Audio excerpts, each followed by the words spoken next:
Alhamdulillah, wassalatu wassalamu ala rasulillah wa ala alihi wa ashabihi wa man tabi'ahu wa nasarahu wa wala.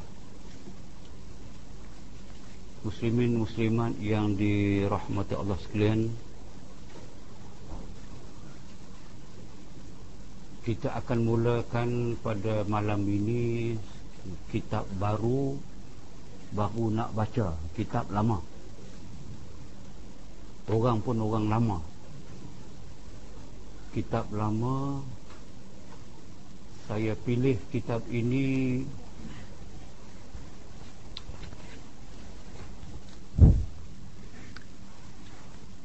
orang belakang tak dengar. Kita akan mula baca kitab baru, tapi kitab lama untuk orang-orang lama. Bukan orang tua, orang lama, lama senior. Saya pilih kitab ini kerana masih melihat dan masih mengetahui terlalu banyak di antara kita ini yang mungkin salatnya, sembahyangnya masih belum sempurna.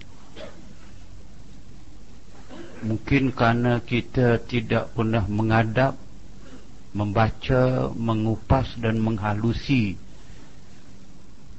bab yang amat mustahak dan amat perlu kita perhalusi. Bab salat, bab sembahyang. Walaupun nama bab itu pun bab yang terlalu lumrah kita dengar, tapi kerana sambil lewa masyarakat madani hari ini, masyarakat hadari ini, maka tidak diambil berat hal yang wajib diambil berat.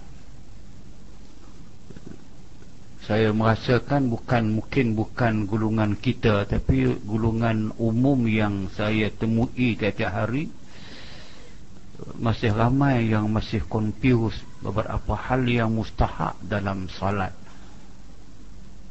Lebih-lebih lagi dalam salat jamaah, dalam bab masbuk muwafiq, memang kalang kabut. Buku ini ada khusus di ujungnya membicarakan khusus bab itu, bab masbuk dengan muwafiq. Di sebelum kita pergi kepada bab masbuk muwafiq, saya akan ulaskan dengan menjadikan kitab ini sebagai asas. Walaupun tajuk nanti tajuk yang begitu mudah, tajuk yang macam kebudak-budakan,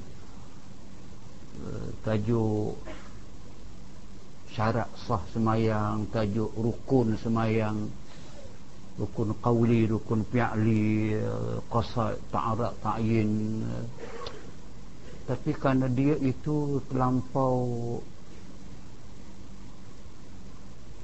halusi, maka orang telah tinggal banyak perkara yang menyebabkan kalau satu sahaja misalnya macam syarat sah semayang,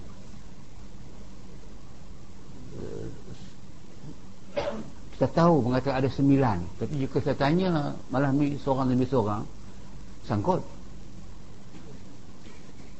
Rukun semayang 13, seorang demi seorang sangkut. Sebab tu saya mengambil satu approach, pendekatan yang mungkin memanfaatkan kita bila kita lihat kepada teks buku ini. Buku ini nama tu masalah. Kalau besi semua dapat buku ni kan? Ada, angkat tangan siapa yang tak dapat buku ni? Angkat tangan yang tak dapat. Sama ada sudah datang lewat. Ada buku ada di bawah kot, yang ambil buku ni, buku Allah Ta'ala bagi percuma.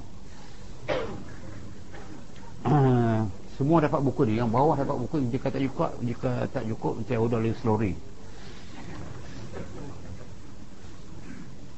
Okey. So saya nak jelaskan dalam mukadimah ini supaya saudara dapat faham nama kitab dan pengarang kitab. Itu penting. Nama kitab ini asalnya dia yang dalam itu, ia tanpa baris. Itu nama kitab asal. Bila orang yang mencetak buku ini, dia buat kulit baru, banyak kulit ni. So dia pandai-pandai tulis Maniyatul Musalli, dan nama itu amat salah.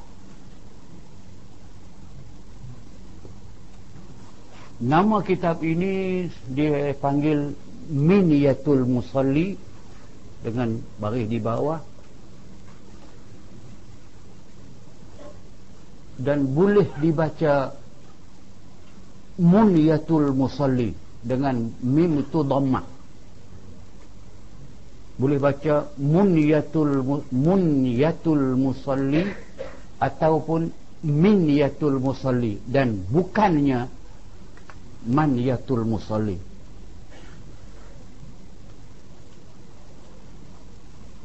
Sebab Minyah, dia perkataan itu perkataan singular.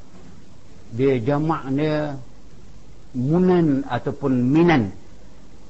Makna dia orang yang amat berkehendak, ataupun sesuatu yang amat dikehendaki oleh seseorang. Itu makna Minyah ataupun Munyah. Sesuatu yang amat dikehendaki oleh al-musalli, orang yang bersembahyang.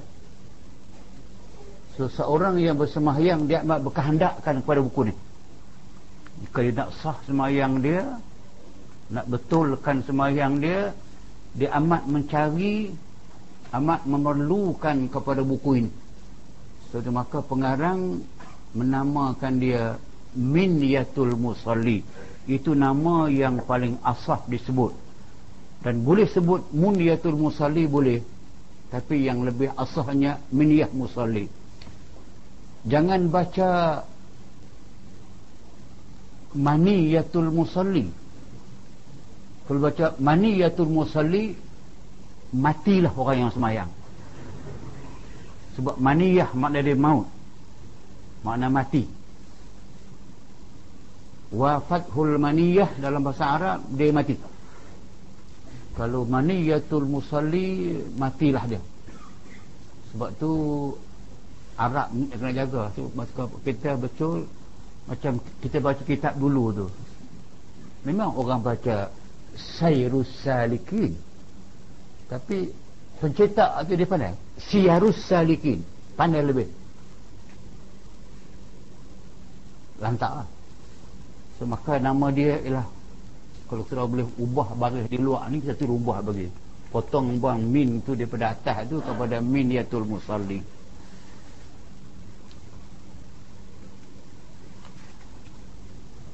Pengarang kitab ini terkenal dengan nama Syekh Daud Fatani. Syekh Daud Fatani ini nama besar sebenarnya bagi orang yang belajar, dia mempelajari ilmu-ilmu syariat dan ilmu tarikat, dia pasti akan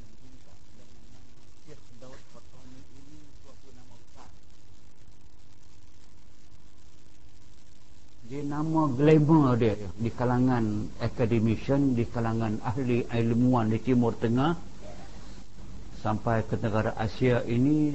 Nama glamour dia yang diberikan Al-Alimul Allamah, Al-Hibrul Fahamah, Al-Wari'ul Kamil, Al-Fadil Al-Muhaqqiq, Al-Amilus Sayyid, Al-Syekh Daud Allah Al-Fatani, huwal Alimul Allamah, Al-Alifur Rabbani. Itu nama glamour. Nama-nama ini bukan direka ni. Ini setiap gelaran ini dia mewakili peribadi syakhsiat orang tu, dan bukan dibubuh mudah-mudah. Kalau al-alimul allamah itu al-alim, orang yang mengetahui, allamah yang benar-benar mengetahui.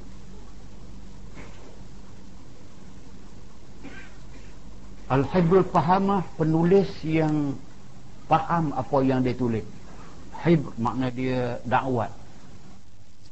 Yang ditulis itu yang dia faham, dia mendalami. Al-wari'ul kamil, orang yang cukup warak, yang sempurna kewarakan dia. Al-fadil, orang yang punya kelebihan-kelebihan. Al-muhaqqiq, editor, dia edit kitab orang, dia halusi kitab orang, diperbetulkan mana yang tak betul. Al-amil, dia orang yang berilmu dan beramal dengan ilmu dia. Al-arifur rabbani, ini tidak diberi gelaran ini melainkan kepada seorang ahli tarikat yang mursyid, yang ada silsilah, yang sampai tarikatnya kepada junjungan Wahai Wasallam, baru nama dia Al-arifur rabbani. Kalau arif rabbani itu mesti ulama tarikat. Kalau al-alimul alamah itu ulama fiqh biasanya lah. Kalau katakan al-wari'ul kamil itu ulama yang besar dalam ilmu tauhid, ilmu akidah. So dia mengandungi segala sifat yang diberi oleh orang-orang yang faham tentang perjuangan Syekh Al-Qatani. Mazhab fiqhnya dia mazhab Asy-Syafi'i. Dia menyanjung, mengikut, menyibar, mempertahankan mazhab Asy-Syafi'i. Sedangkan dia telah sampai kepada peringkat, kalau disebah kepada kita orang Melayu ini, dia, saya masih boleh mengatakan dia salah seorang daripada mujtahid mazhabi, ahli ijtihad dalam mazhab Syafi'i.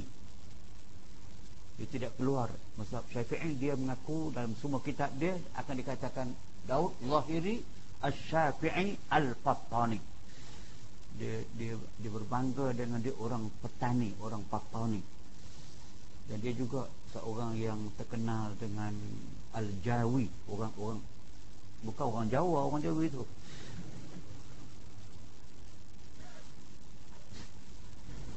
Ni ada orang klaim pula saya ada orang Jawa, bukan. Al-Jawi itu bahasa yang digunakan orang yang bercakap Melayu ni, dia panggil orang Jawi. Semua orang yang bercakap Melayu, dia panggil orang tu orang Jawi. Orang Mekah dulu pun nak datang ke sini, kata nak pergi mana? Nak pergi ke Jawi. Boleh ke orang Melayu masuk Jawi.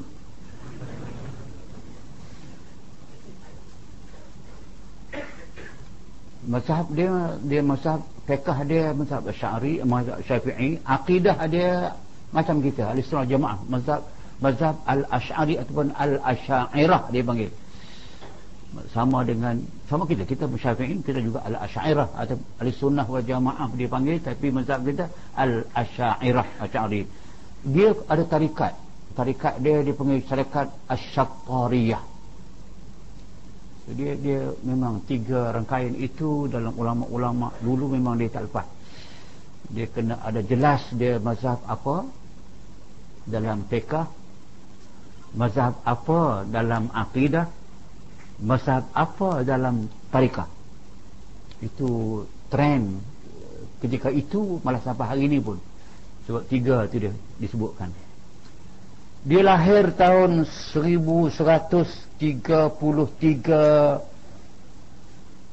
Hijriah. Dia wafat tahun 1297 Hijriah. Bersamaan dengan 1847 Masihi. Lahir 1133, lahir wafat 1297. Jika tolak akan berjumpaklah dengan seorang ulama yang Allah anugerahkan umurnya 164 tahun. Jarang ada orang yang sampai 164 tahun. Kiralah kalau umur Nabi 63, dia masih hidup lebih daripada itu 101 tahun. 164 tahun umur dia. Jarang sangat saya berjumpa seorang ulama yang sepanjang itu. Imam Syafi'i kita umur dia 53, belum umur pencen pun, 53. tapi hasil peninggalan dia amat banyak. Ini Syekh Dr. Patani 164 tahun berkarya mengajar sampai akhir hayat dia. Dia 30 tahun dia di Mekah. Dia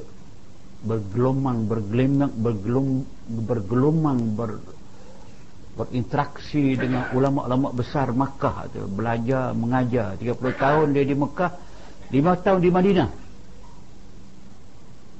dan dia mengarang kitab, termasuk menterjemah kitab lebih daripada 100 buah kitab hasil buah tangan dia.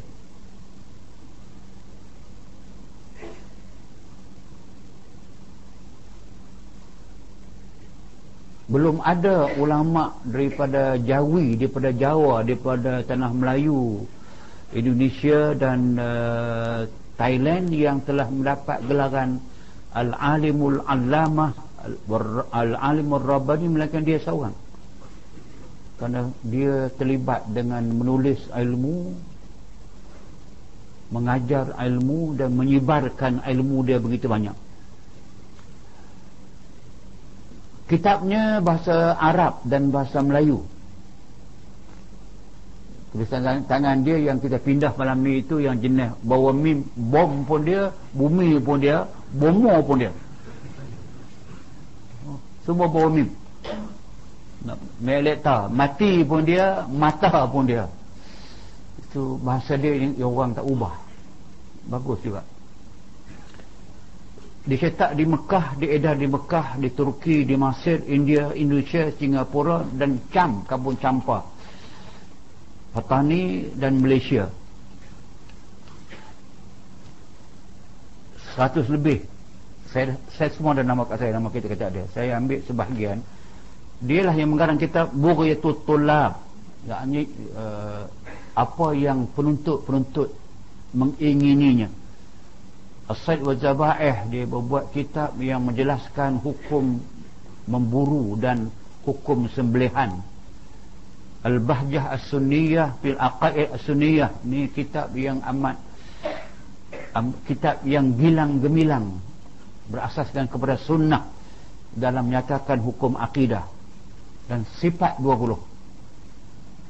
So, kitab sifat 20 yang menjadi kitab jolokan, kitab rojokan di alam Melayu ni, dan membawa barakah sampai hari ni tu. Orang tua kampung sampai hari ni pun faham sifat 20.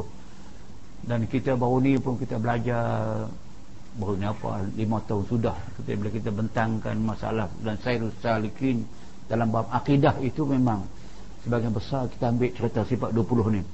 Dhiyaul Murid, cahaya kepada orang yang belajar. Wasail Abrar, Rasail Masail, Kifayatul Mubtadi, Risalah At-Tariqah Syatariyah, Kifayatul Muhtaj, Rayatul Taqrib. Ni kita dibaca dalam kurikulum sekolah-sekolah pondok dahulu sampai sekarang. Bulughul Murad, itu kita hadis. Durus Samin di buku akidah. Ilmu Tasawuf, Tuhfatul Raghibin, Jam'ul Fawaid, Kanzul Minan, Sulamul Mubtadi, itu yang dibaca banyak buku sekarang ni. Furu'ul Masail, itu yang Jam'ul Fawaid, dan kitab ini Minyatul Musallin. Itu sebahagian daripada kitab yang ditulis di zaman dia, yang tidak kesemuanya dicetak. Banyak lepas wafat dia baru orang cari balik, ada jumpa dengan manuskrip, orang cetak semula. Tentu boleh bayanglah kalau zaman dia pun dia boleh lahirkan, dia boleh dengan serba kekurangan, semua kitab kena tulis tangan.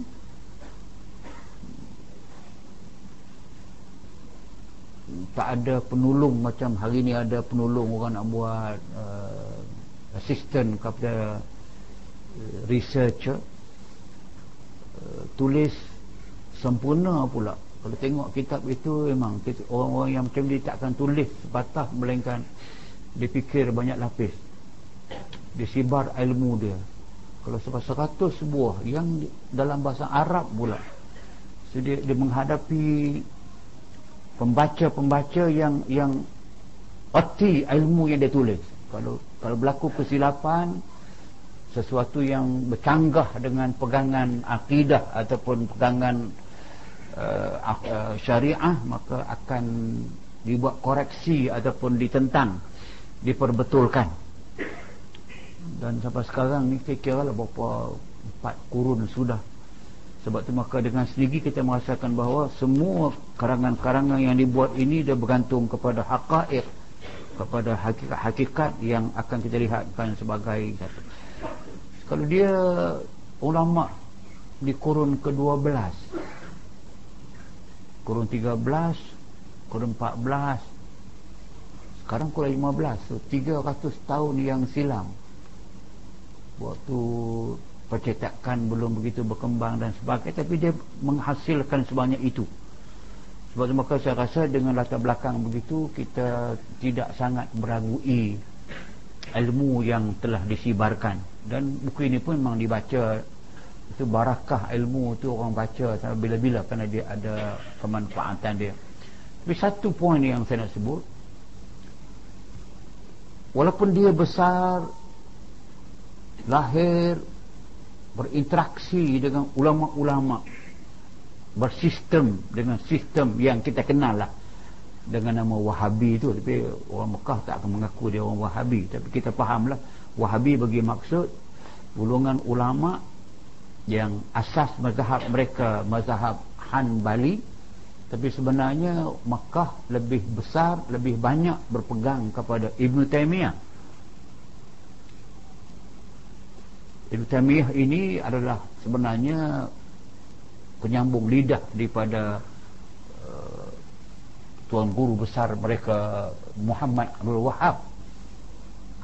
Wahab itu membawa pembaharuan besar di Saudi Arabia yang melahirkan ulama seperti mana Ibn Taymiyah, dan anak murid Ibn Qayyim Al-Jauziyah itu yang tidak faham sangat. Begitu keras pendekatan mereka, yang kalau tidak mengikut mereka, tak sama dengan mereka, tak semula dengan mereka, dia mudah hukum. Itu bid'ah dalalah. Dan tidak ada sebarang bid'ah yang tidak dalalah pada mereka. Itu pendekatan dia lah. Tapi ulama ini, dia lahir dalam masyarakat itu. Dia lahir masyarakat itu, dia belajar di sekolah aliran itu, dia belajar, dia mengajar di tempat itu, dia menulis tempat itu, tapi jelas pendirian dia langsung tidak berbau dengan Wahabi. Maknanya sebab dia berbangga dengan nama Asy-Syafi'i, dia nak mengelak ataupun nak meletakkan diri dia bukan pembaharu, dia nak mengembangkan ilmu yang sudah ada, tapi dengan approach penekanan dia sendiri, dia langsung tak terpengaruh dengan pengajian ataupun trend yang kita kenal hanya dengan trend Wahabi. Okey, sebab tu maka buku ini kita jadikan sebagai suatu buku asas. So, kalau kita buka kitab ini, kita daripada muka pertama Bismillahirrahmanirrahim, tengok tulis mula pun nak baca kepingat 2 kali tu, dia Ka'wah min Alif Amzahya. Nak hamba kata aku mulai risalah ini dengan nama Allah. Itu mukadimah dia lah. Mukadimah itu tak ada masalah. Saya nak baca dalam daripada 1, 2, 3, 4, 5, 6, 7, 8, 9 baris 11 sebelum terakhir tu, bahawasanya situ kita masuk terus. So Syekh Daud menyebut dalam kitabnya ini, mengatakan bahawasanya sembahyang 5 waktu itu tiang agama, dan yang terbesar, yang terlebih besar kejadian rukun Islam yang 5 perkara. So dia mesej dia nak khabar kata sembahyang solat itu tiang agama. So, bila sebut tiang, kita faham, mengatakan bahawa tidak mungkin akan ada rumah tanpa tiang. Tak nampak pun tiang ada, sebab dia akan menjadikan asas tertegaknya rumah. Muslim tertegaknya dengan lepas syahadah dia salah. Sembahyang ini terlebih besar kejadian, maksudnya yang terbesar sekali daripada rukun Islam yang 5 itu ialah sembahyang ialah. Kemudian daripada kalimah syahadah, saya takkan baca teks Arab tu, sebab itu pembaca pun tidak memberikan apa makna apa saudara. Kita baca terus kepada terjemahan. Tempatnya daripada agama seperti tempat kepala daripada tubuh. Dia nak bayangkan kalau kita manusia ini ada kepala, ada tubuh, ada paha, ada lutut, ada kaki, maka dia kata Islam, dia nak bayangkan Islam itu, sembahyang itu sebagai kepala kepada Islam. Maknanya kalau seorang Islam tidak sembahyang, maka Islam dia tak ada kepala. Anda bayangkan kalau makhluk tak ada kepala, anda bayangkan Islam tak ada kepala. Itu dikatakan bahawa agama dalam Islam ini tempatnya daripada agama di tempat kepala daripada tubuh. Tubuh kita dengan kepala kita. Maka seperti bahawasanya tiada hidup bagi orang yang tiada kepala. Kalau ada juga makhluk tak ada kepala, tengok dah hantu bungkus tengah jalan, bukan orang lah, itu akan jadi itu lang butilang kui buti kui. Orang bukan orang, hantu bukan hantu loh. Sebab tu maka dia nak bayangkan betapa mustahaknya dipelihara sembahyang ini. Kalau tidak sembahyang ataupun sembahyang tidak sempurna, maka macam orang tak ada kepala. Dia Islam yang tak ada kepala, nak hidup macam mana? Maka demikianlah tiada agama bagi orang yang tiada sembahyang. Dia terus napi je. Tak sembahyang saja, maka agama tidak ada. Runtuh agama dia. Sebab itulah saya kata bahawa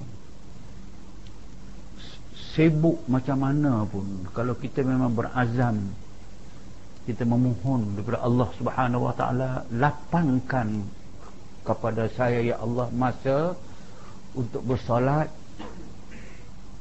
Allah bagi. Cuma kita tidak mengambil kesempatan. Sibuk macam mana pun, mesti ada masa, ada ruang yang boleh kita salat. Sebab tidak mungkin, sebab kita yang menguruskan waktu, bukan waktu menguruskan kita.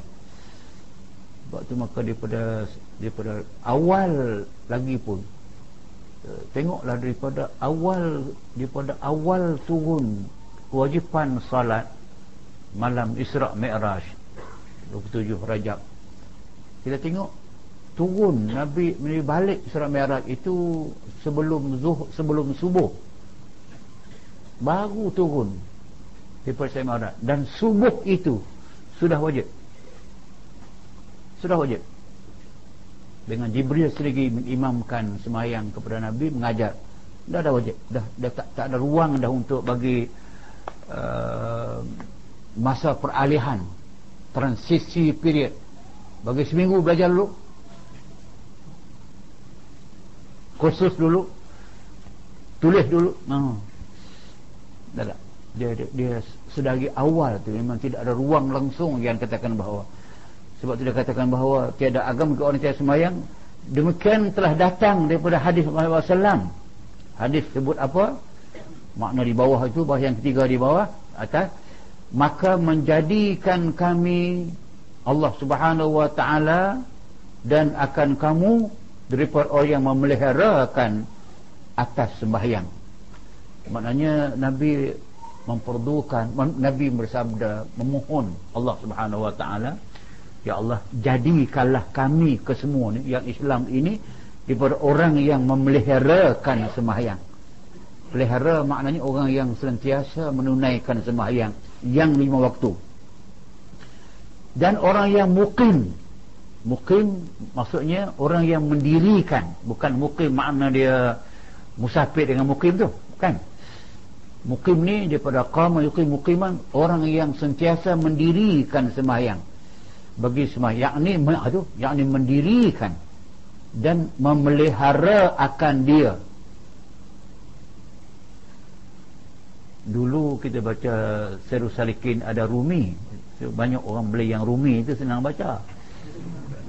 Saya baca yang Jawi, yang ni no choice, Apa reti ke tak reti ke, kena pakai pensel, kena. Ada juga Rumi juga, ada. Ada juga Rumi punya. Tak okey. So dia technically ni sebab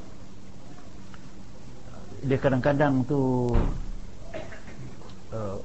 orang melihat macam kalau di pondok-pondok lama sampai sekarang pondok masih ada pondok tu, so, kecekapan untuk menguasai bahasa Melayu lama dengan tulisan lama tu satu daripada keistimewaan, sebab dia membayangkan ilmu yang sampai kepada yang original tu, macam original. Kalau yang sudah diterjemahkan, dipermudahkan tu boleh permudahkan, tak ada masalah, tapi kita boleh faham.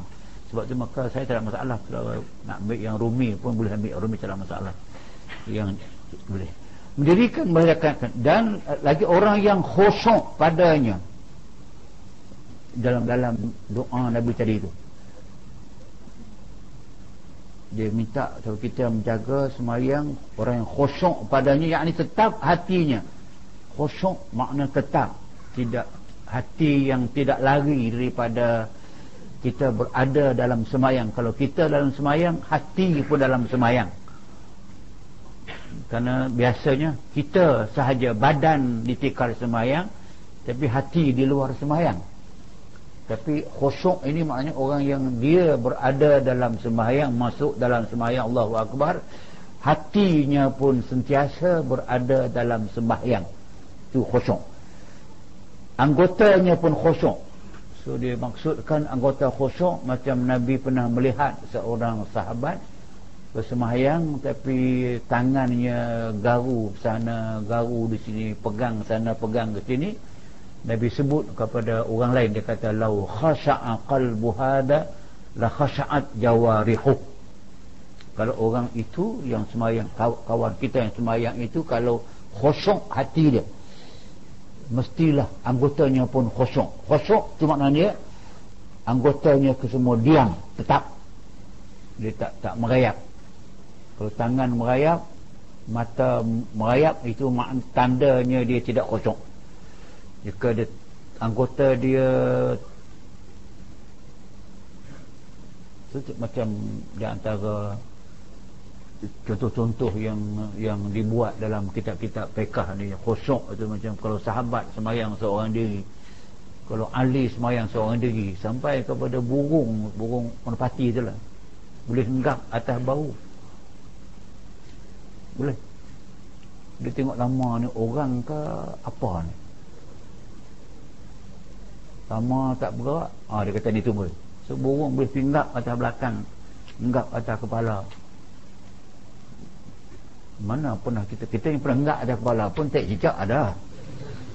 Jadi kalau burung nak enggap, dia tak punya lama tu, punya diam tu, tu nak katakan bahawa dia tetap anggota dalam sembahyang lagi, yang mengekal ke atas sembahyang, yakni kekal maknanya dia terus kekal sembahyangnya, tidak pernah putus, tidak pernah terhenti, tidak pernah tergendala. Yakni tiap-tiap sudah sembahyang mencintai hendak mengerjakan sembahyang yang akan datang. Satu daripada tanda orang yang khusyuk, yang mengekali, yang kekal dalam sembahyang, dia habis satu sembahyang, dia menunggu, bersedia untuk sembahyang yang lagi satu. Sudah maghrib, bersedia menunggu untuk sembahyang Isyak. Lepas Isyak tidur malam, bersedia untuk sembahyang subuh. Itu maksudnya dikatakan mencintai serta mengerjakan yang keduanya, yang keduanya yang lepas itu. Demikianlah selama-lamanya. So tak pernah berhenti lah. Itu yang disebut dalam doa Nabi tadi, ada imin alaiha tu, yang sentiasa menjaga sembahyang, tidak pernah putus selama-lamanya. Maka dengan demikian itulah Allah Ta'ala menyuruh Allah Ta'ala akan segala hambanya. So, Allah Ta'ala perintah semua hambanya buat demikian. Buat apa? Sembahyang dan kekal. Tidak ada yang kita Waktu mood elok semayang, waktu problem tinggal semayang. Yang lain pula problem bawa semayang. Solve problem, okey selesai, semayang tinggal semua. Waktu sibuk tak semayang, tak sibuk semayang. Sebab tu macam apa jadi pun tu yang dikatakan bahawa kena kekal semayang. Mukmin dalam itulah yang dikatakan Allah, itulah menyuruh Allah Ta'ala akan segala hambanya yang mukmin dalam kitabnya, dalam Quran. Itu tadi yang kita ambil tu, yang Quran sebut tu, kumul haqqanitin tu, di antaranya yang ayat seperti tadi tu, hafizu ala salawat wa salatil wusta wa qumul haqqanitin, itu termasuk dalam sabdanya yang memerintah Allah Ta'ala kepada kita supaya kekal sembahyang tidaknya. Dan dengan dia memberikan sifat, memberikan ni sebenarnya memberi, asal maknanya tidak terperi, itu bahasa yang asalnya. Kecantikannya tidak terperi, ilmu tidak terperi. Maksudnya anugerah Allah Subhanahu Wa Taala itulah yang diberikan, memberikan sifat itu kepada kita. Terjemah di bawah bihi wasafahum tu. Maka firman Allah Ta'ala, peliharakan oleh kamu hei orang yang mukminin atas sembahyang 5 waktu, dan memeliharakan sembahyang wusta. Wusta, sembahyang wusta memang ada khas dalam Quran tu. Hafizu ala salawat was salatil wusta. Salat wusta maksudnya sembahyang asar. Sembahyang asar, jaga sembahyang asar. Dia katakan kenapa? Dan berdiri kamu bagi Allah Subhanahu Wa Taala, mengerjakan kamu akan taat.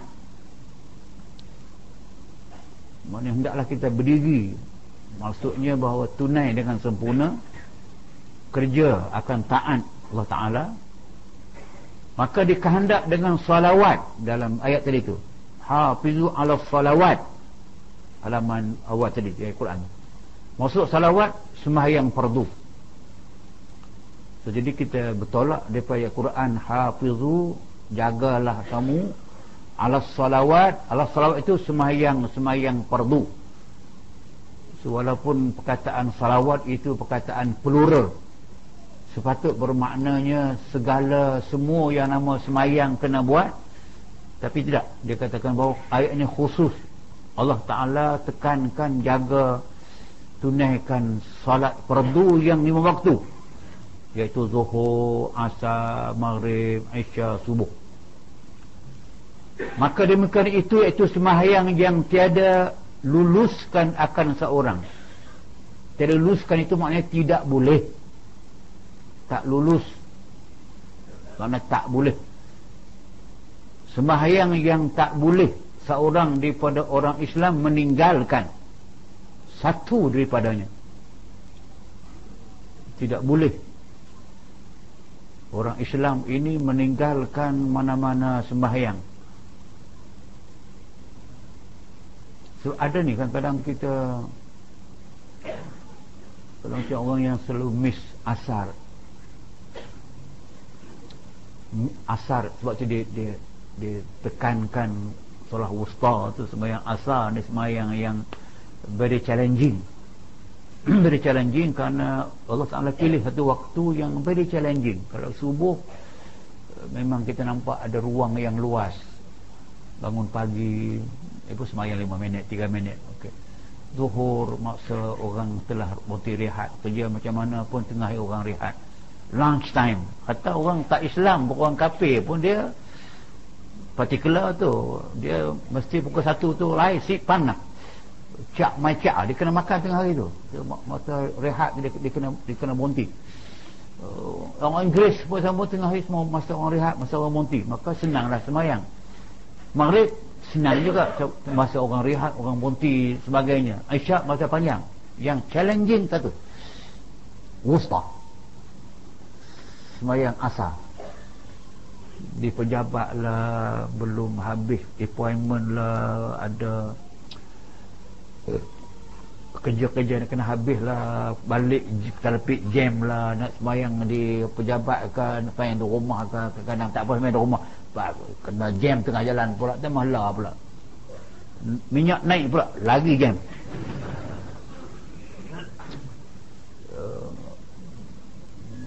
Banjir kilat, tak banjir pun dah jam dah ni, banjir pula yang tak pernah berlaku, Shah Alam banjir lah ni.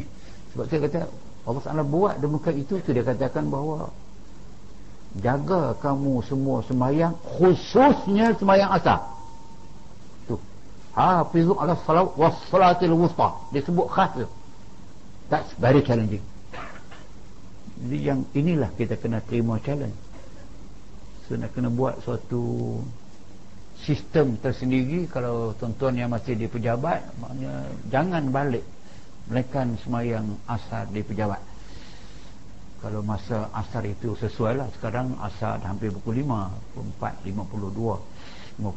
Kalau kita akan turun balik nanti asar pukul 4.25, 4.30 somehow lah. Tapi kalau tangguh memang ada masalah, nak balik bermasalah, ataupun balik rumah pula dah kawan tunggu pula lah, anak beli pensel sekolah lah, bini beli lipstick lah, kacau.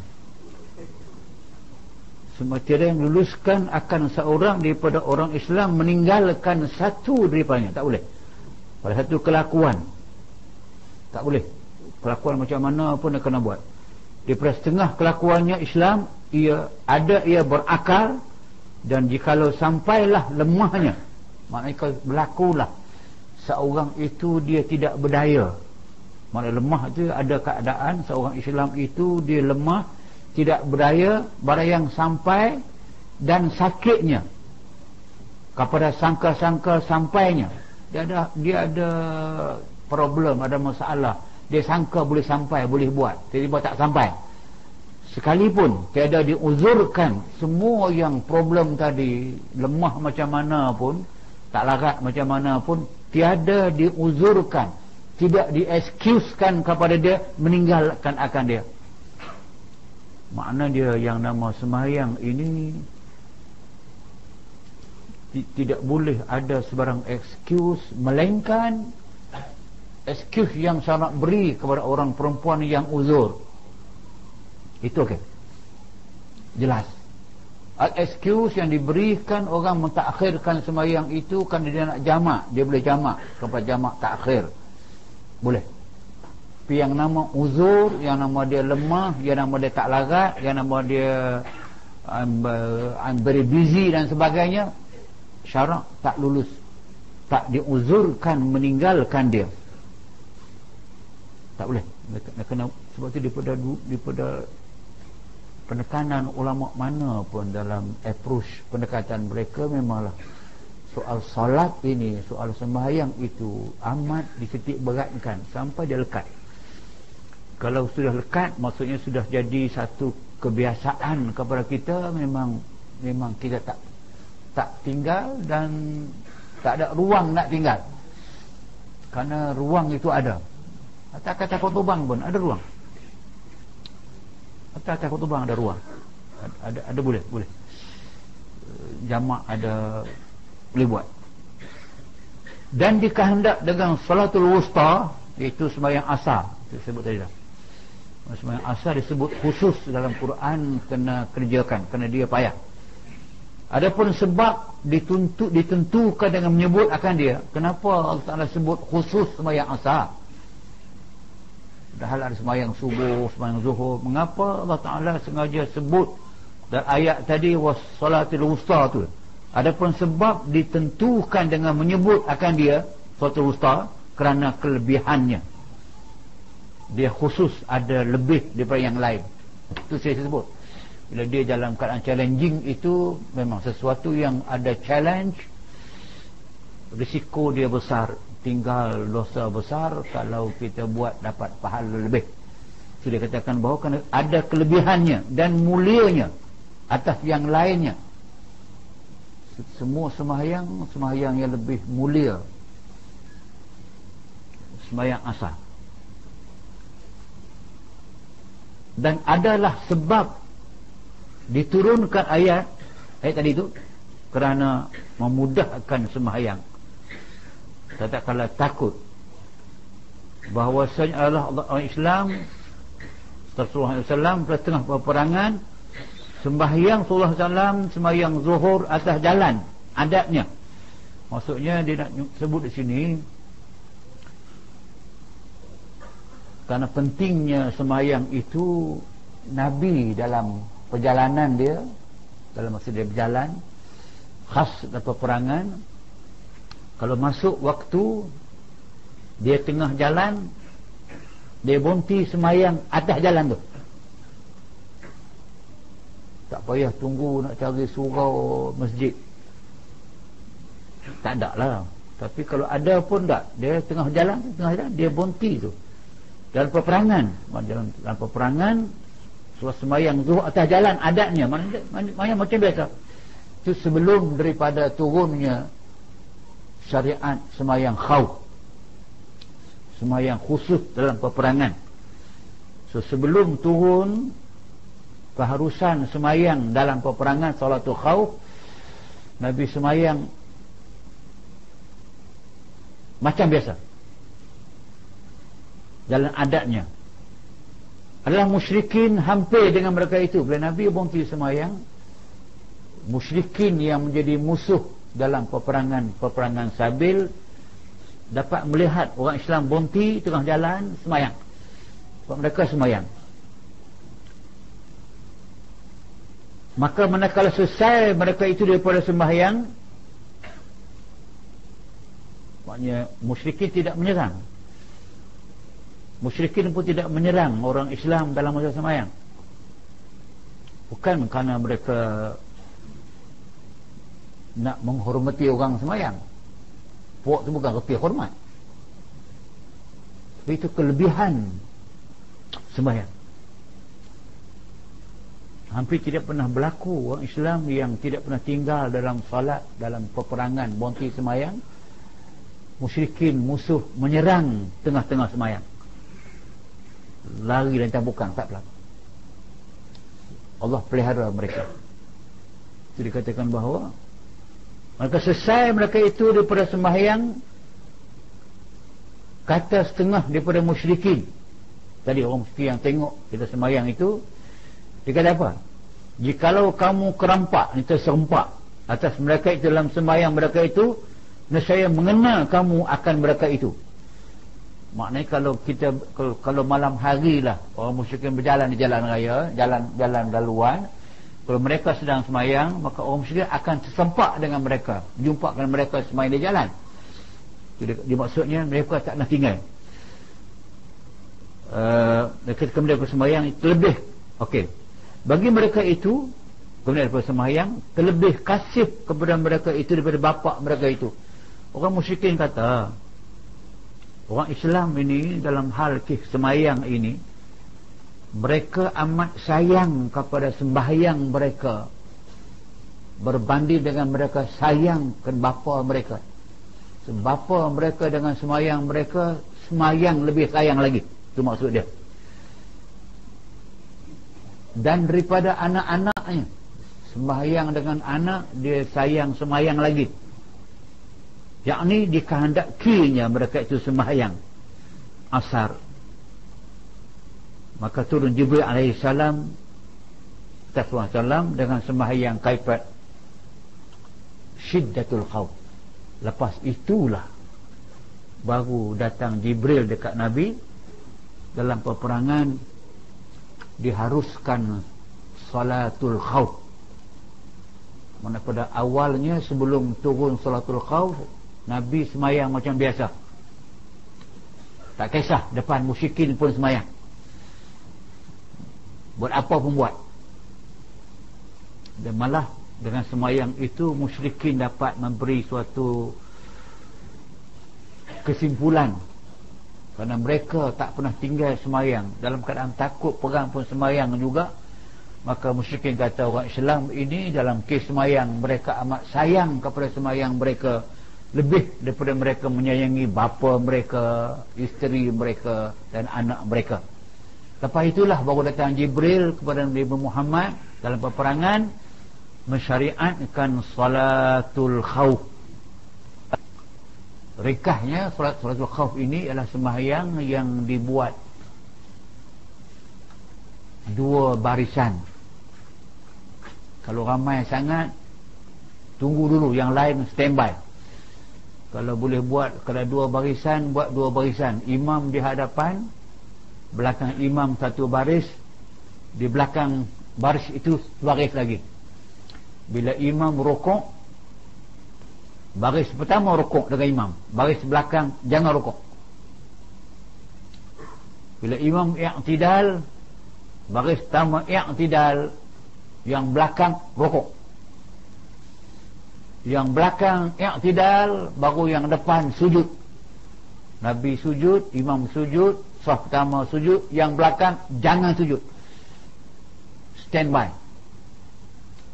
Waktu yang sama juga Allah tersebut, jangan kamu biarkan senjata-senjata perang kamu berjauhan dengan kamu.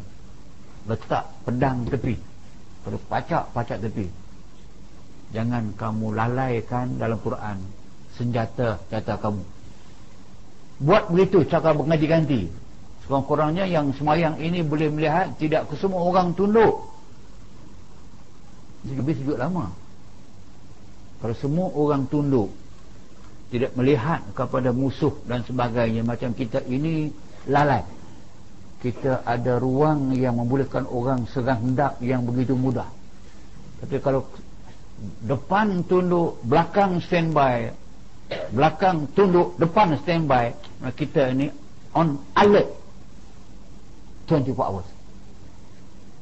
Itu yang dimaksudkan dengan semayang khauf tadi. Sampailah akhir semayang. Maka tilik olehmu betapa kelebihan semayang asar dan nyatanya, hingga mengetahui segala musyrikin kelebihannya. Itu semayang asar tadi itu dengan semayang lain samalah.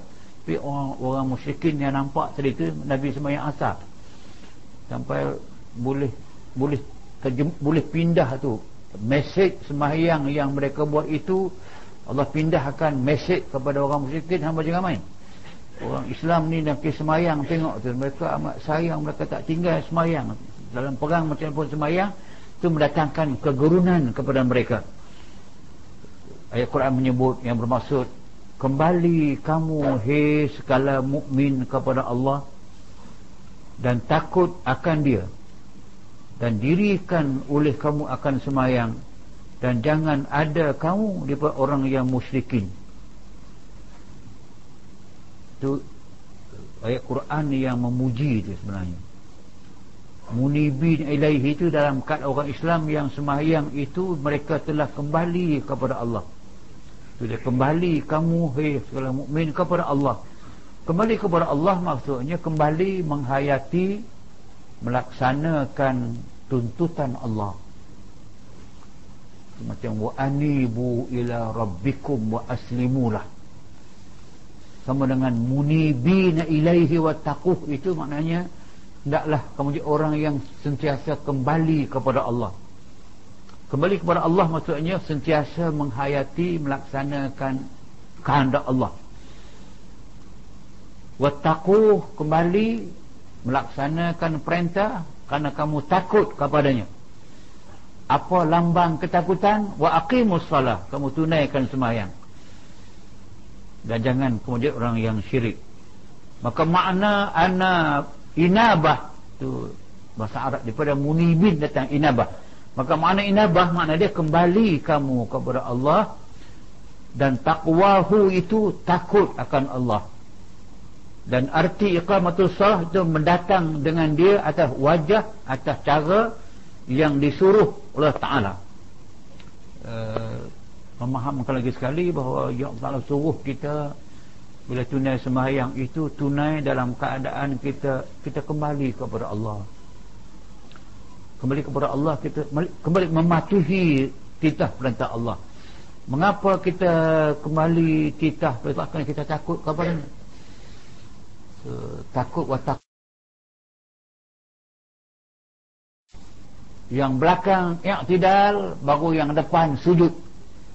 Nabi sujud, imam sujud, saf pertama sujud, yang belakang jangan sujud, standby. Waktu yang sama juga Allah tersebut, jangan kamu biarkan senjata perang kamu berjauhan dengan kamu. Letak pedang tepi, kalau pacak tepi. Jangan kamu lalaikan dalam Quran senjata kamu. Buat begitu cara berganti-ganti. Kurang-kurangnya yang semayang ini boleh melihat tidak semua orang tunduk. Dan Nabi sujud lama. Kalau semua orang tunduk, tidak melihat kepada musuh dan sebagainya, macam kita ini lalai. Kita ada ruang yang membolehkan orang serang hendak yang begitu mudah. Tapi kalau depan tunduk, belakang standby, belakang tunduk, depan standby, kita ini on alert 24 hours. Itu yang dimaksudkan dengan semayang khauf tadi. Sampailah habis semayang. Maka tilik olehmu betapa kelebihan semayang asar dan nyatanya, hingga mengetahui segala musyrikin kelebihannya. Itu semayang asar tadi itu dengan semayang lain samalah. Tapi orang musyrikin yang nampak tadi itu Nabi semayang asar sampai boleh pindah tu mesej semayang yang mereka buat itu. Allah pindahkan mesej kepada orang musyrikin, hamba jangan main. Orang Islam ni nak semayang, tengok tu mereka amat sayang, mereka tak tinggal semayang. Dalam perang macam pun semayang itu mendatangkan kegerunan kepada mereka. Ayat Quran menyebut yang bermaksud, kembali kamu hei sekala mukmin kepada Allah dan takut akan Dia, dan dirikan oleh kamu akan semayang, dan jangan ada kamu daripada orang yang musyrikin. Itu ayat Quran yang memuji dia sebenarnya. Munibin ilaihi itu dalam keadaan orang Islam yang sembahyang itu mereka telah kembali kepada Allah. Sudah kembali kamu hei segala mukmin kepada Allah. Kembali kepada Allah maksudnya kembali menghayati, melaksanakan tuntutan Allah. Macam wa anibu ila rabbikum wa aslimulah. Sama dengan munibina ilaihi wa taquh, itu maknanya hendaklah kamu jadi orang yang sentiasa kembali kepada Allah. Kembali kepada Allah maksudnya sentiasa menghayati, melaksanakan kehendak Allah. Wa taquh, kembali melaksanakan perintah kerana kamu takut kepadanya. Apa lambang ketakutan? Wa aqimus salah, kamu tunaikan sembahyang. Dan jangan kemudian orang yang syirik. Maka makna inabah tu bahasa Arab, daripada munibin datang inabah. Maka makna inabah, makna dia kembali kamu kepada Allah, dan taqwahu itu takut akan Allah. Dan arti iqamatus salah itu mendatang dengan dia atas wajah, atas cara yang disuruh Allah Ta'ala. Memahamkan lagi sekali bahawa yang Allah suruh kita bila tunai sembahyang itu tunai dalam keadaan kita kembali kepada Allah. Kembali kepada Allah, kita kembali mematuhi titah perintah Allah. Mengapa kita kembali titah perintah Allah? Kita takut kepada takut wa taqu bukan makna takut macam kita takut kepada makhluk. Takut kepada Allah ni kegerunan, datang kegerunan kepada kita. Bagi kalau kita cuba bayang tengok, kalau suatu saat boleh berlaku ke atas mana-mana orang, di waktu dia meninggalkan satu semayang, tinggal tu lah, tinggal macam dia asar tadi tu, tak semayang, accident, heart attack, sesak nafas, mati ketika tu. Atau masa seorang itu melakukan dosa besar macam dosa syirik yang banyak berlaku, ataupun apa sahaja dosa besar yang berlaku dan dia mati ketika itu, so kita hati akan terasa, ya Allah, kalau mati ketika itulah mati dalam keadaan su'ul khatimah. So kita gerun rasanya pada ketika itu. Itu datang satu perasaan. Ataupun kita bimbang waktu yang semakin hari semakin ternampak tanda-tanda kemurkaan Allah kepada umat, kepada makhluk dunia, dengan bencana demi bencana, bencana demi bencana. Maknanya kita nampak itu bila berlaku bencana, lambang ataupun tanda kemurkaan Allah. Kalau kita mati dalam masa dalam Allah Ta'ala murka kepada umat manusia dunia,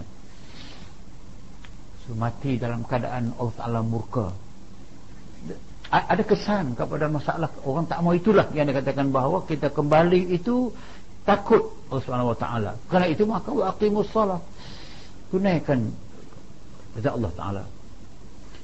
Dan lagi firman-Nya, qad aflahal mu'minun alladhina hum fi salatihim khashi'un, hingga akhirnya, sebenarnya telah dapat kemenangan segala orang yang mukminun. Berjayalah. Kalau falah biasanya dia bahasa Arab ni dia banyak. Maknanya kalau sebut falah biasanya bermaksud orang yang berjaya dunia dan berjaya di akhirat. Itu yang maka datanglah sembahyang hayya 'alal falah, menyahut, menyeru kepada falahud dunia wal akhirah. Kerana bahasa yang merujuk kepada kejayaan ini dia banyak dalam bahasa Arab. Lulus, najihun, orang yang lulus. Najah biasanya dia lulus hal-hal keduniaan. Faizun juga mana lulus, mana najah. Tapi itu mungkin menang dalam sukan, menang dalam penyanyi paling popular. Dia tak kata falah bahasa Arab, dia kata al-faizul awal, faiz. Dulu faizah, najah minan najihin. Sebab itu khusus bila gunakan qad aflahal mu'minun alladzina hum fi salatihim khashi'un, Allah gunakan aflaha, falah, yang mendirikan sembahyang dia berulih dua kejayaan. Dunia dia berjaya dengan sembahyang boleh menjaga dia, mengawal dia daripada kejahatan, maka dia falah. Dan akhirat pasti akan berjaya. Sebab dia katakan aflaha, dia katakan telah dapat kemenangan segala orang yang mukminun. Itu mukminun yang iaitu orang yang ada mereka itu khusyuk, yakni tetap anggotanya. Saya sebut tadi khusyuk juga bermakna pada zahirnya kita lihat kalau anggota kita dan sembahyang itu diam, tidak bergerak, kalau terpaksa garu pun dengan adab sopan dan sebagainya, kalau boleh tahan tak garulah. Nabi pernah dalam sembahyang kala jengking sengat. Nabi pernah dalam sembahyang kala jengking sengat, dia tak berhenti sampai habis sembahyang. Marah terlampau, dia kata la'anallahu al-aqrab lam yada' musalliyan illa ladaraha. Laknat kepada akrab kalau jengking, sampai orang semayang pun tak kenal, sengat juga. Sebab tu maka di antara binatang yang sunat kita bunuh kalau jengking, ular yang berbisa, cicak, memang sunat bunuh walaupun dalam semayang. Kalau nak membahayakan memang boleh pukul dalam sembahyang dengan tidak payah batal sembahyang. Pukul, so sembahyang balik. Saya nak ambil penerbangan cukup sampai begitu. Maknanya kalau anggota boleh kawal, mata boleh kawal dengan tidak melihat, rata-rata lihat tempat sujud, anggota semua khusyuk, itu ketandaan daripada permulaan khusyuk, hatinya akan khusyuk. Sembahyang hingga akhirnya, bukan anggota tetap kalau sembahyang hingga akhirnya. Permannya dan segala yang adalah atas sembahyang mereka itu terjemahan daripada alladzina hum ala walladzina ala salatihim khashi'un, dan segala ada yang adalah atas sembahyang mereka itu memelihara akan dia. Dan lagi firman-Nya, illal musallin alladzina hum ala salatihim daimun, melainkan orang yang sembahyang yang atas mereka itu berkekalan memeliharakan akan dia. Sebab ini dia balik kepada ayat panjang tapi dia ambil ujung yang Allah Ta'ala sebut, innal insana khuliqa halu'a idza massahu syarru jazu'a wa idza massal khairu manu illal musallin alladzina hum ala salatihim daimun. Manusia kesemua Allah jadikan dalam keadaan suka berkeluh kesah, tak tenang, sedikit kena pun dah kalang kabut. Apa dia? Bila mereka mendapat kesenangan, mereka suka, mereka tenang. Bila mereka ditimpa sedikit kecubaan, kesusahan, mereka akan keluh kesah. Melainkan yang tidak keluh kesah, orang yang sembahyang yang atas mereka itu berkekalan memeliharakan akan dia. So sifat antara yang tidak keluh kesah, sifat yang boleh menerima segala cubaan Allah kepada manusia, ini adalah sifat orang yang sembahyang mereka itu tidak pernah tinggal, daimun, kekal dalam sembahyang. Ya, kekal ini Allah uji macam mana pun mereka tabah. Mereka tahu ini ujian, tidak mudah menyalahkan. Ni sedikit saja ujian pun Allah tak adil. Sedikit dah susah saja, sabar apa sabar, nak suruh sabar pun tak boleh ni. So dimarah kita balik. You apa tahu? Lain kalau orang yang musallin ini, dia kena fikir banyak. Memang kalau kita fikir, bila kita kena sesuatu yang tidak baik, apa dia ujian, apa dia musibah, ma asabal insan min su, apa sahaja yang manusia terkena yang dia tak suka, itu musibah. Yang musibah ini berlaku kenapa? Wa ma asabakum min musibatin fabima kasabat aydikum. Yang berlaku yang tidak baik itu sebenarnya dia undangan daripada angkara perbuatan kamu sendiri. So, cek balik ada. Tak cek saya. Tak. Allah tidak buat kejahatan kepada manusia. Apa guna buat kejahatan? Tak. Orang tu yang, sebab tu katakan apa sahaja kejahatan, musibah kena manusia, fa bima kasabat aydikum, itu angkara perbuatan kita. Wa ya'fu an katsir, bukan tiap-tiap kesalahan Allah turun balak dah. Banyak sangat yang di write off. Dia biar.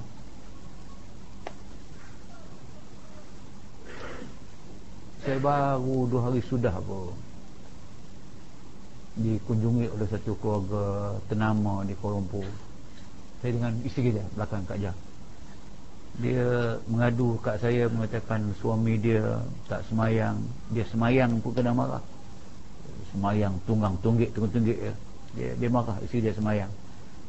Dia tak semayang,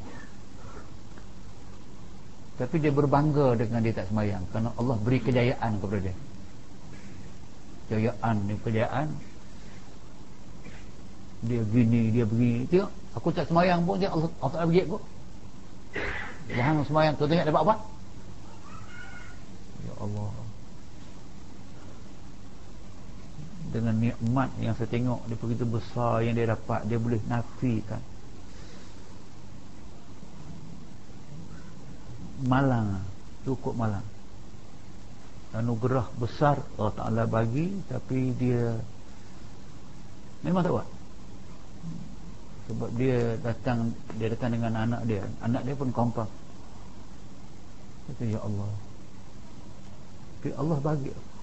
Jangan tafsirkan bila Allah Ta'ala bagi dia mungkin Allah sayang dekat dia. Sebab macam kita mancing jugalah. Mula-mula pergi campak. Mula kalau pergi kolam tu campak umpan dulu. Dia tengok umpan, makan. Oh, bagus.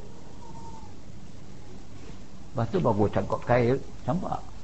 Dia tengah seronok tu tak kira dah mana kail je, guk. Nyerongin muka kamu. Sama juga kita orang anjing menyalak di rumah apa semua kali campak telur sebiji. Dimakan sedap. Besok tambah lagi, ambil telur yang masak, bubuh jarum 2 biji tu. Campak juga. Kenapa? Ni lah. Sebab tu dalam Islam ada istidraj maksudnya kelebihan yang Allah Ta'ala beri kepada orang itu supaya dia lebih sesat dan lebih jauh daripada rahmat Allah Subhanahu Wa Ta'ala. Macam Firaun, dalam dia mengaku dia Tuhan pun lagi dapat kekayaan dia, lagi hebat dia, orang tunduk pada dia. Apa jadi akhir tu yang mustahak. Sebab tu palah tadi tu jangan fikir hal dunia sahaja. Sebab tu saya kata saya malang kalau saya bimbang, takut ni hidup. Saya kata ni 2 hari sudah ni saya didatangi orang saya, kita Allah, ya Allah, sehebat itu nama dia, kejayaan dia dan sebagainya, dan saya tidak bersabar untuk, dan dia juga mendapat anugerah tokoh ma'al hijrah bagi sebuah negeri. Tokoh ma'al hijrah, you think what? Jadi cukup bangga.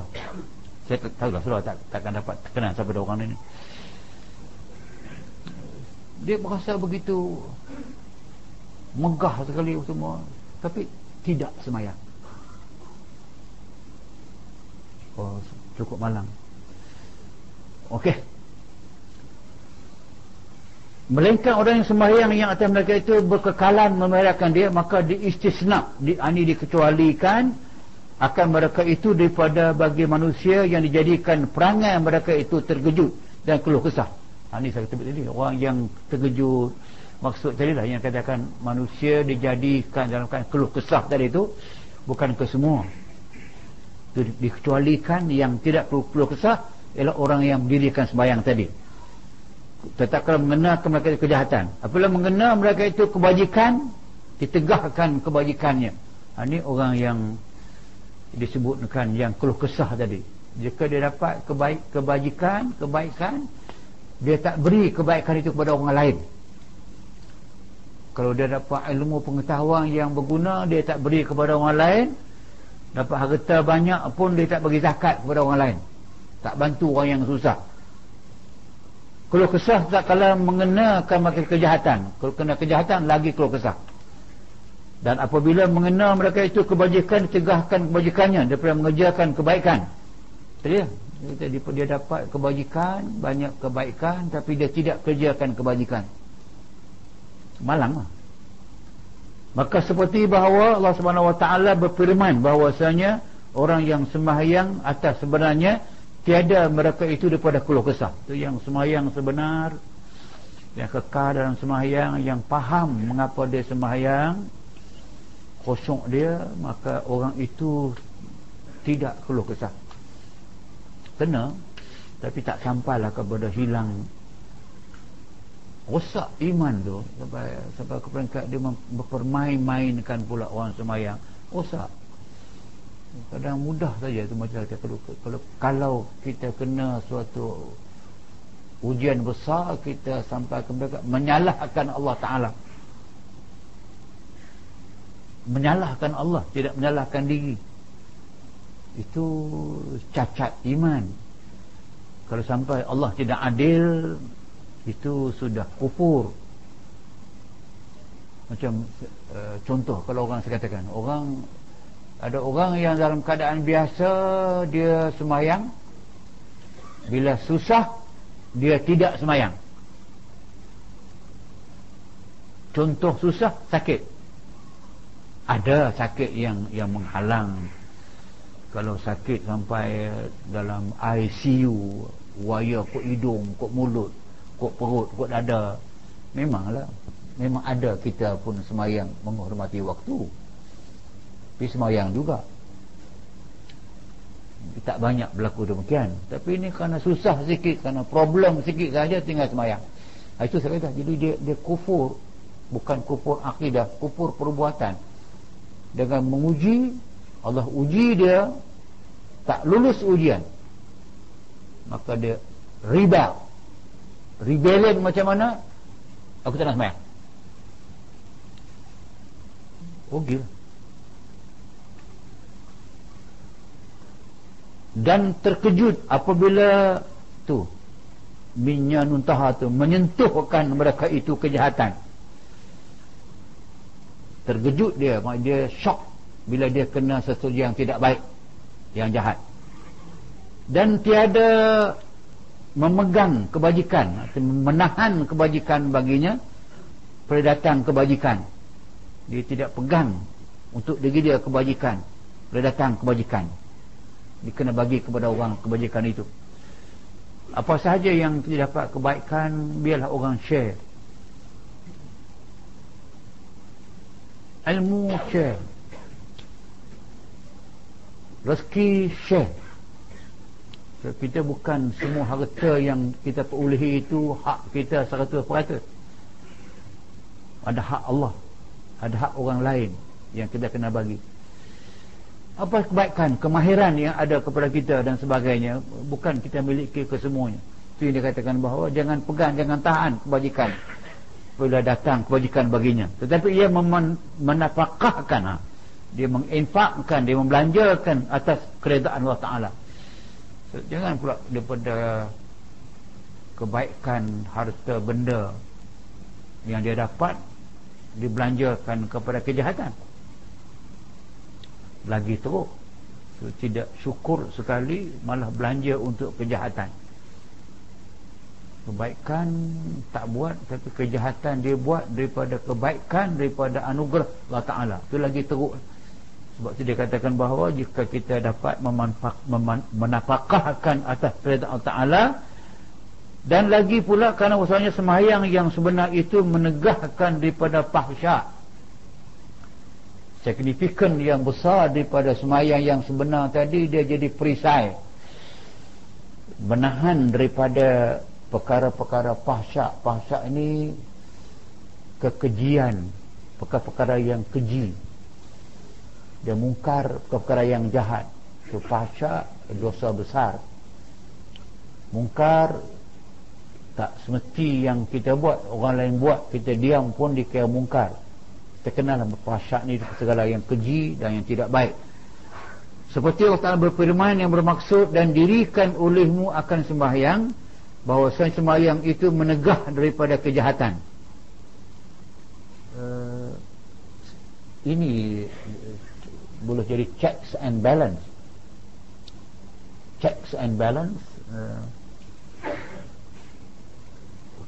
Kenapa ada orang yang tidak tinggal sembahyang tapi kejahatan tak tinggal juga? Dia sama naik. Sembahyang dia buat, ini mau dia buat. Mesti ada checks and balance. Tiada sebab. Kalau sembahyang itu ada benda yang tak betul, ada benda yang tak masuk. Kalau dia masuk betul, tak, dia tahan.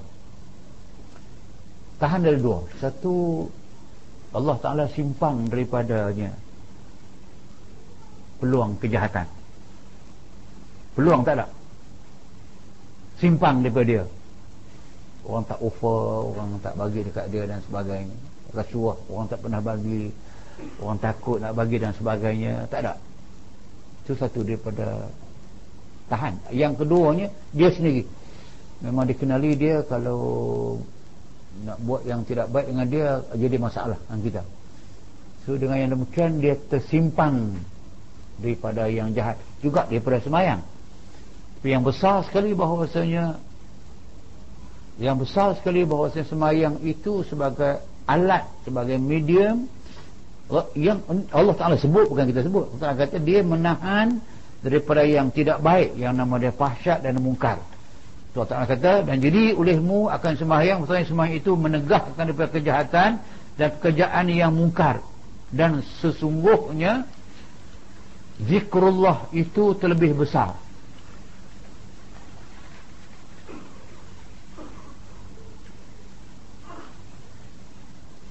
Di samping kita sebut tadi, sembahyang itu pencegah, tetapi yang lebih besar daripada itu orang yang sentiasa zikrullah. Zikrullah itu mengatasi di samping sembahyang, dia zikrullah, yang ingat Allah Ta'ala, ini itulah yang lebih besar sekali menjadi perisai kepada dia. Sebab ini kita balik kepada ayat ya ayyuhallazina amanu dzkurullaha dzikran katsira wasabbihuhu bukratan wa asila. Wahai orang yang beriman, kamu ingatlah kepada Allah dengan ingat yang banyak. Wasabbihuhu, dan bertasbihlah kepada Allah tasbih yang banyak. Dibalik kepada, maka zikrullah ini selepas tunai sembahyang, dia besar menjadi perisai kepada kita.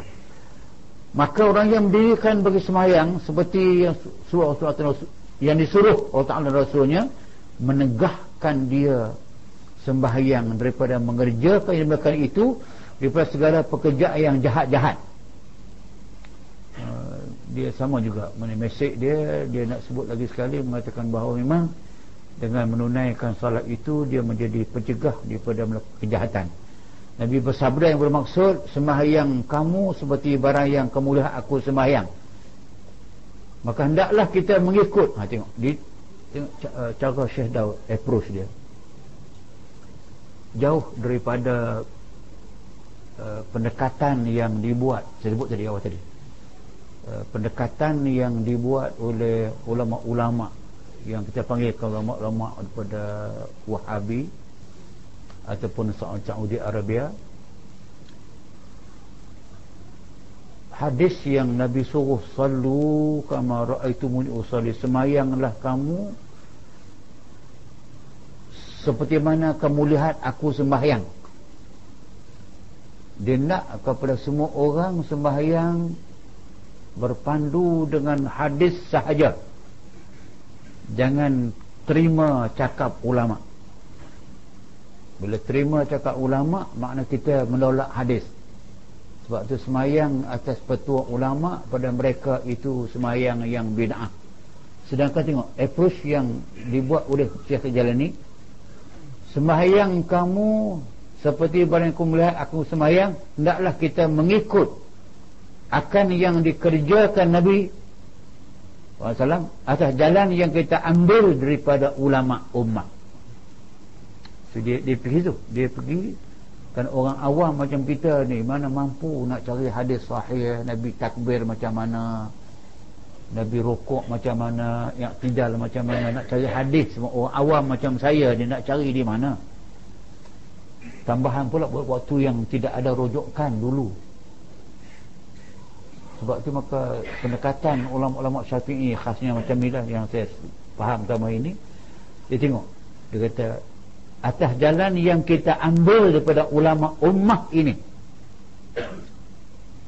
apa yang ulama sampai kepada kita, kerana jalan macam banyak kitab disusun sebut yang dahulu, yang sekarang, yang dahulu, yang kemudian.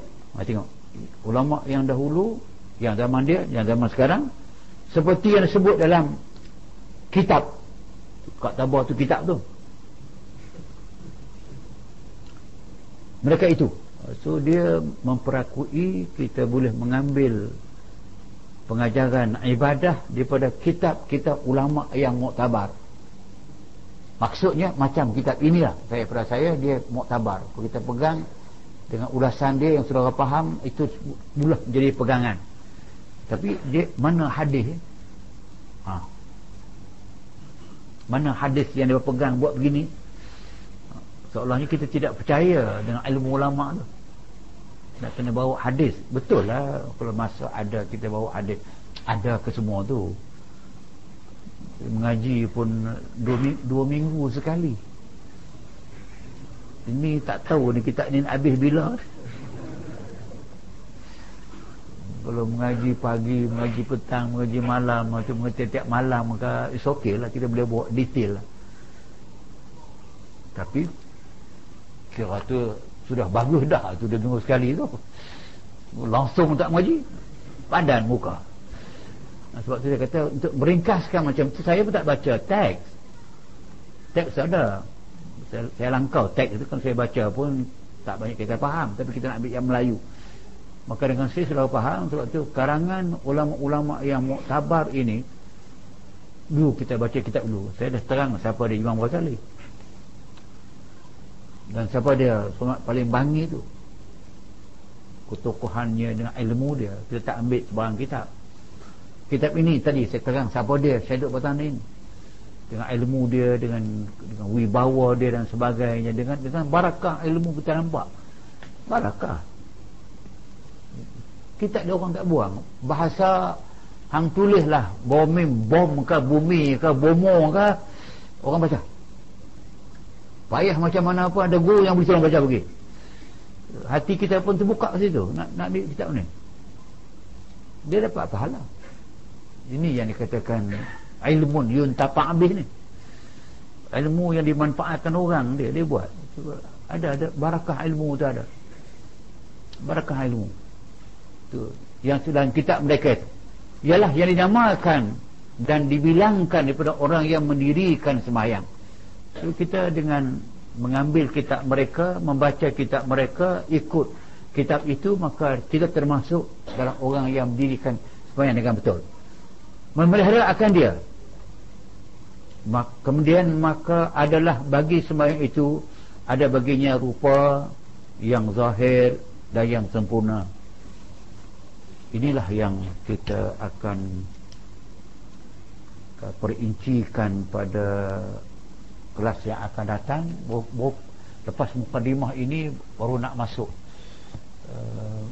yang akan datang itu tentang rupa zahir, rupa batin, mana ruh semayang, mana badan semayang, mana perhiasan semayang. Itu kita akan bincang pada kali-kali yang akan datang.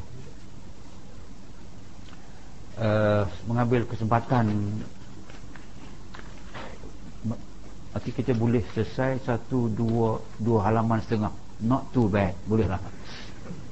Okey, sebelum kita tamat macam biasa, ada masa yang ada soalan. Saya tak bawa soalan yang baki satu ni.